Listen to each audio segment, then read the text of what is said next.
Bonjour les colibris! Est-ce que cela vous tente de partir en voyage? Alors installez-vous confortablement, voici une sélection spéciale qui vous emmène à la découverte d'autres contrées en lecture. Et on commence cette sélection avec le roman de Alexis Michalik, Loin, publié aux éditions Le Livre de Poche. L'auteur nous emmène dans un road trip de l'Allemagne à la Turquie en passant par la Géorgie. Dans ce roman, nous allons suivre Antoine, sa sœur Anna et son meilleur ami Laurent sur les traces de son père parti 20 ans plus tôt sans laisser d'adresse. Un road movie généalogique à la recherche d'origines insoupçonnées. Cette lecture vous permettra de voyager au fil des pages et d'en apprendre un peu plus sur chaque ville visitée par nos trois personnages. On continue cette sélection et on quitte l'Europe direction l'Asie avec le roman de Damien Guichardon, Meurtre à l'ambassade, publié chez Marathon Éditions. Dans ce roman d'espionnage, partez à la découverte de la Thaïlande. David Petit, de retour de son excursion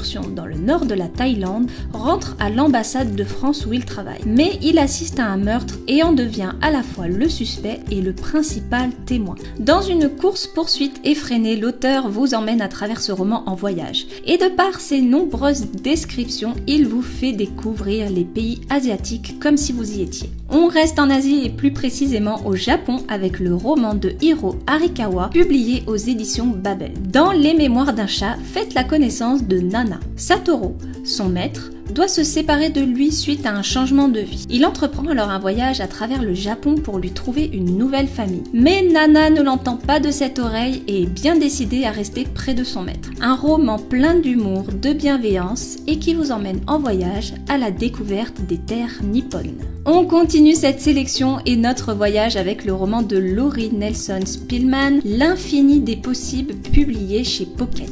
Cette fois-ci, direction l'Italie. Paulina invite ses petites nièces, Emilia et Lucie, à visiter son pays natal, l'Italie. Mais elle profite de cette petite escapade pour leur faire une déclaration fracassante. Le jour de son 80e anniversaire, elle rencontrera l'amour de sa vie et mettra fin une fois pour toutes à la malédiction de la deuxième fille de la famille Fontana. C'est au cœur de la campagne toscane que Paulina va révéler des secrets de famille plus troublants les uns que les autres. Une lecture qui met en avant les liens familiaux et vous emmène en voyage. Et on termine cette sélection avec une collection de livres qui va vous faire voyager. Le livre du Houga, du Kouri, du Lagom ou encore du Wabi-Sabi. Ces différents ouvrages vous emmènent dans un pays à la découverte de culture, de mode de vie. Entre guides de vie et de voyage, vous trouverez au sein de ces livres de nombreuses photos pour illustrer les propos qui vous permettront d'encore plus vous projeter comme si vous y étiez. Partez à la découverte de l'Écosse, du Danemark, de la Suède ou encore du Japon. Si découvrir les modes de vie de nos voisins vous intéresse tout en restant à la maison, cette collection est faite pour vous.